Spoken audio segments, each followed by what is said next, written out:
السلام علیکم ورحمۃ اللہ وبرکاتہ۔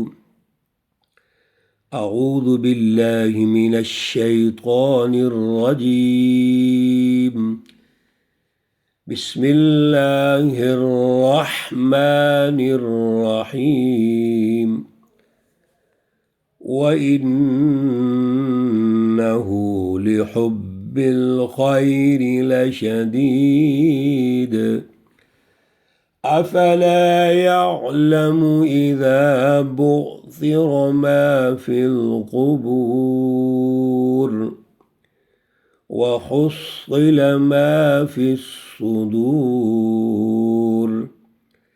إِنَّ رَبَّهُمْ بِهِمْ يَوْمَئِذٍ لَخَبِيرٌ۔ صدق اللہ العلی العظیم۔ اللہم صلی علی سیدنا ومولانا محمد النبی الأمی وعلى آلہ واصحابہ وبارک وسلم وصلی علیہ۔ معزز سامعین و سامعات، پارہ نمبر 30 سورۃ العادیات، آیات مقدسہ 8 تا 11 ہیں۔ سورہ مقدسہ کا دوسرا حصہ ہے۔ کل ہم نے پہلے حصے پر چند گزارشات کی تھیں، جن کا خلاصہ یہ ہے کہ اللہ رب العزت نے یہاں قسمیں اٹھائی ہیں، اور ان قسموں میں اللہ نے 5 قسمیں اٹھا کر کچھ چیزوں کی نشاندہی کی ہے، ہمیں الرٹ کیا ہے۔ اللہ ان قسموں کو اٹھا کر ہمیں حقائق ارشاد فرما رہے ہیں، اس کی اہمیت بتا رہے ہیں کہ وہ نظام جو طاغوتی نظام ہے، ظلم کا نظام ہے، وہ کس طرح شہروں کو لوٹتے ہیں، وسائل پر کیسے قبضہ کرتے ہیں۔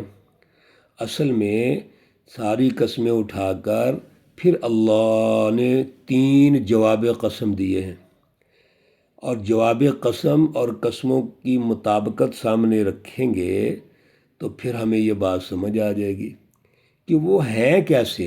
اللہ کہتے ہیں ان الانسان لربہ لکنود۔ یہ انسان تو ناشکر ہے، اللہ رب العزت نے سب کچھ دیا، یہ غور و فکر ہی نہیں کرتا، یہ اللہ کی نعمتوں کے کفران نعمت کرتے ہیں۔ یہ غور تو کریں تھے کیا یہ کوئی انسان، یہ فرعون، نمرود، آج کا یہ امریکہ، بڑا یورپ اور نیٹو، اور جنہوں نے دنیا کو پریشان کیا ہوا ہے، اللہ نے پیچھے ان سامراجی طاقتوں کے پول کھولے تھے، آپ نے مختلف دروس میں سنا ہے۔ تو یہ غور تو کریں ہیں کیا یہ۔ اللہ کہتے تھے وہاں پہ، اللہ نے ارشاد فرمایا کہ ان کو تو ایک نطفے سے پیدا کیا، من نطفہ، ایک قطرہ جس کی اپنی کوئی حیثیت ہی کوئی نہیں ہے، گندا قطرہ۔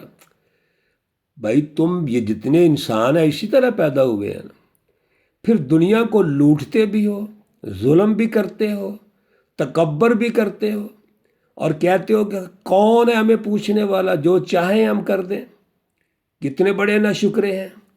وَإِنَّهُ عَلَى ذَلِكَ لَشَهِيدٌ، خود اس پر گواہ ہیں۔ یہ باہر سے کیا گواہی لانی ہے، خود گواہ ہیں، خود سامنے دیکھ رہے ہیں، ظلم کر رہے ہیں، جہاں چاہتے ہیں چڑھائی کر دیتے ہیں۔ سبحان اللہ، اللہ نے بڑی خوبصورت بات فرمائی، وَإِنَّهُ لِحُبِّ الْخَيْرِ لَشَدِيدٌ۔ اصل میں اس کے پیچھے ایک مائنڈ سیٹ ہے، اور وہ کیا ہے؟ مال کی محبت، سرمایہ پرستی، حب الخیر، مال سے محبت کرتے ہیں۔ کتنی؟ لاشدید، بہت پکی محبت۔ ان میں حب مال ہے، حب جاہ ہے، سرمایہ پرستی ہے، اور سرمایہ پرستی کا جو تکبر کرتے ہیں اتنا شدید ہے کہ اپنے آپ کو خدا سمجھتے ہیں۔ وسائل اللہ کے ہیں، زمین اللہ کی، آسمان اللہ کا، اور وسائل پر قابض ہو کے کہتے ہیں کہ ہم سب کچھ ہیں۔ سیاسی طور پر اقتدار حاصل کر کے، ناجائز اختیارات استعمال کر کے یہ کہتے ہیں کہ ہم ہیں سب کچھ۔ میرے عزیزو، اللہ نے بڑا کھول کھول کے ارشادات فرما دیے ہیں، ہم نہ سمجھیں تو کیا ہوگا، کیا کریں گے بتائیے ذرا۔ وَإِنَّهُ لِحُبِّ الْخَيْرِ لَشَدِيدٌ، ان میں سرمایہ پرستانہ سوچ ہے۔ جو انسان سرمایہ پرست ہوتا ہے، کیا وہ خدا پرست ہو سکتا ہے؟ آج ہم نے توحید کا اپنا ہی فلسفہ بنایا ہوا ہے۔ دل میں سرمایہ پرستی ہے، دل میں نفاق ہے، اور دعویٰ ہے توحید کا۔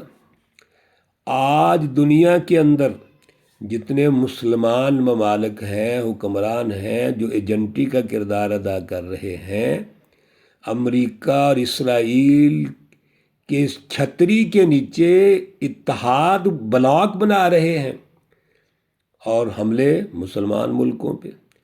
آج اگر ایران پہ حملہ ہے، ایران کے ساتھ جنگ ہے، تو ایران تو ڈٹ کے کھڑا ہے، اپنی لیڈرشپ کو اس نے شہید کروا دیا، لیکن وہ ان ظالموں کے مقابلے میں کھڑے ہیں۔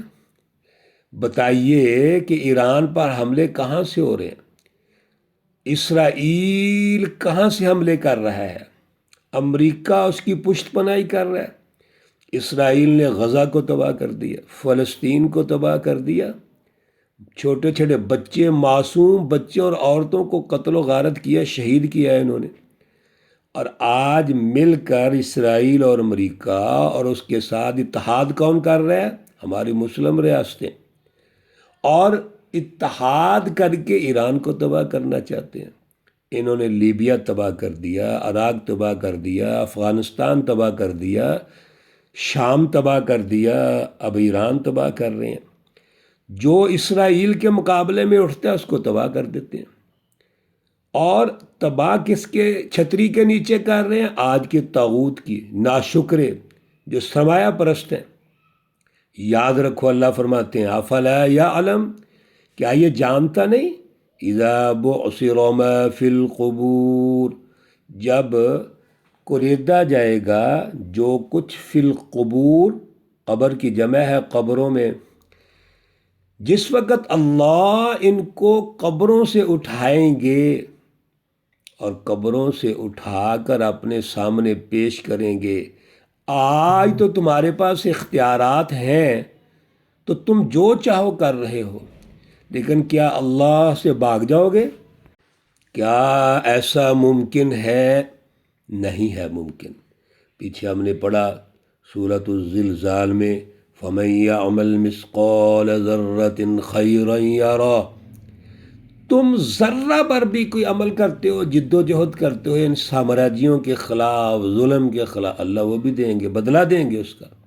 فَمَن يَعْمَلْ مِثْقَالَ شَرٍّ، مَن يَعْمَلْ مِثْقَالَ ذَرَّةٍ شَرًّا يَرَهُ، معمولی سا بھی کوئی شر ہے اس کا بھی بدلہ ہوگا۔ اور اللہ نے فرما دیا تمہیں قبروں سے اٹھایا جائے گا، وَحُصِّلَ مَا فِي الصُّدُورِ، اور جو کچھ تمہارے سینوں میں ہے وہ سب کھول کر واضح کر دیا جائے گا۔ جو کچھ تمہارے دماغوں میں ہے سامنے آ جائے گا۔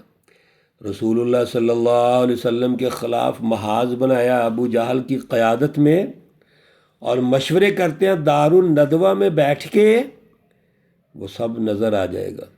قرآن پاک میں اللہ رب العزت نے فرما دیا تھا سَنَدْعُ الزَّبَانِيَّ، تم بھی اپنے مشورے دینے والے لے آؤ، جماعتیں لے کے آؤ۔ اللہ کہتے ہیں میں بھی لے آؤں گا، پھر مقابلہ ہوگا۔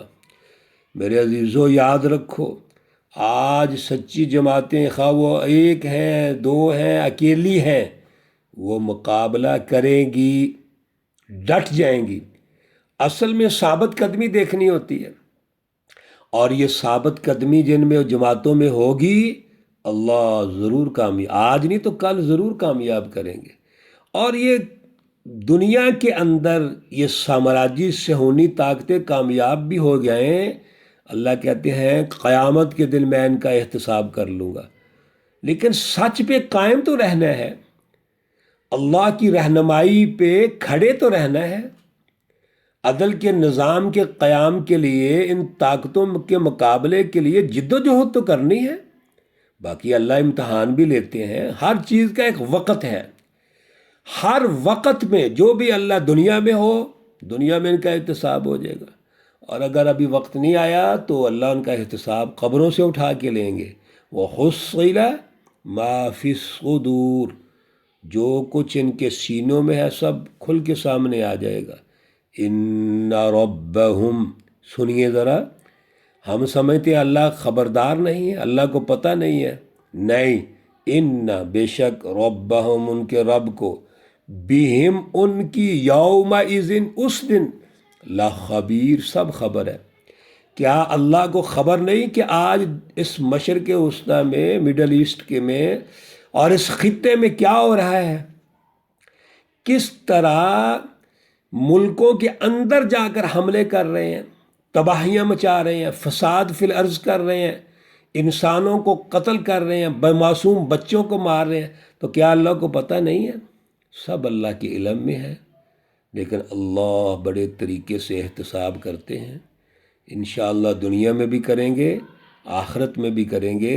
ان ربہم بہم یومئذ، آج کے دن کے بارے میں بھی اللہ سب خبر رکھتے ہیں، اور قیامت کے دن بھی اللہ سب خبر رکھیں گے، ایک ایک چیز۔ فَمَن يَعْمَلْ مِثْقَالَ ذَرَّةٍ خَيْرًا يَرَهُ وَمَن يَعْمَلْ مِثْقَالَ ذَرَّةٍ شَرًّا يَرَهُ، ہر خیر اور شر معمولی سا بھی ہے میرے عزیزوں، اس کا بدلہ ملنا ہے، یاد رکھو، یہ ہمارا ایمان و یقین ہونا چاہیے۔ مالک یوم الدین، جو یوم الدین کا مالک ہے، روز جزا کا مالک ہے، جو دنیا کے اندر انقلابات کے ذریعے، تبدیلیوں کے ذریعے ان سامراجیوں کو، سرمایہ پرست طاقتوں کو شکست دیتا ہے، اور اگر بچ گئے تو یوم الدین جو ہوگا، قیامت ہوگی، اس کا منظرنامہ یاد رکھیے۔ اللہ ایک ایک رائی کے برابر بھی جو برائی ہے وہ کھول کے سامنے رکھیں گے۔ پیچھے آپ یہ سن چکے ہیں دروس میں، اللہ ان کو پکڑیں گے اور زنجیریں ڈالیں گے، جہنم میں ڈالیں گے، اور پوچھیں گے تم دنیا میں ایسے کرتے تھے، تم نے سچی جماعتوں کو پریشان کیا، ان کو قتل و غارت سے گزارا، ان کو زنجیریں ڈالی، آج تمہیں زنجیریں ڈالی جائیں گی۔ تم نے غلامی کا طوق ڈالا انسانوں کے گردنوں پر، آج تمہاری گردنوں پر طوق ڈالے جائیں گے۔ اللہ رب العزت ہمیں اعلیٰ شعور عطا فرمائے۔ یہ تمام صورتیں ایک تربیت ہے ہماری۔ کیا تربیت، کیا درس ہے؟ یہ ہے کہ اللہ کی غلامی اختیار کرو، انسانوں کی غلامی سے نکلو، ظلم سے نکلو، عدل قائم کرو، انسانیت کو آزادی دو۔ یہ سارے انسان اللہ کی مخلوق ہیں، اور اللہ کی مخلوق کو آزاد کرو۔ اگر کوئی ان کو غلام بناتے ہیں، وہ طاغوتی طاقتیں ہیں، ان کا مقابلہ کرو، شعور حاصل کرو، استقامت پیدا کرو۔ اللہ ہمیں توفیق اور صلاحیت عطا فرمائے۔ اللہ رب العزت تمام بیماروں کو شفائے کاملہ عاجلہ مستمرہ عطا فرمائے۔ اللہ رب العزت تمام مرحومین و مرحومات کو جنت الفردوس میں اعلیٰ مقام عطا فرمائے۔ ربنا تقبل منا انك انت السميع العليم وتب علينا انك انت التواب الرحيم، وصلى الله تعالى على النبي الأمي محمد وعلى آله وأصحابه أجمعين برحمتك يا أرحم الراحمين۔ السلام عليكم ورحمة الله وبركاته۔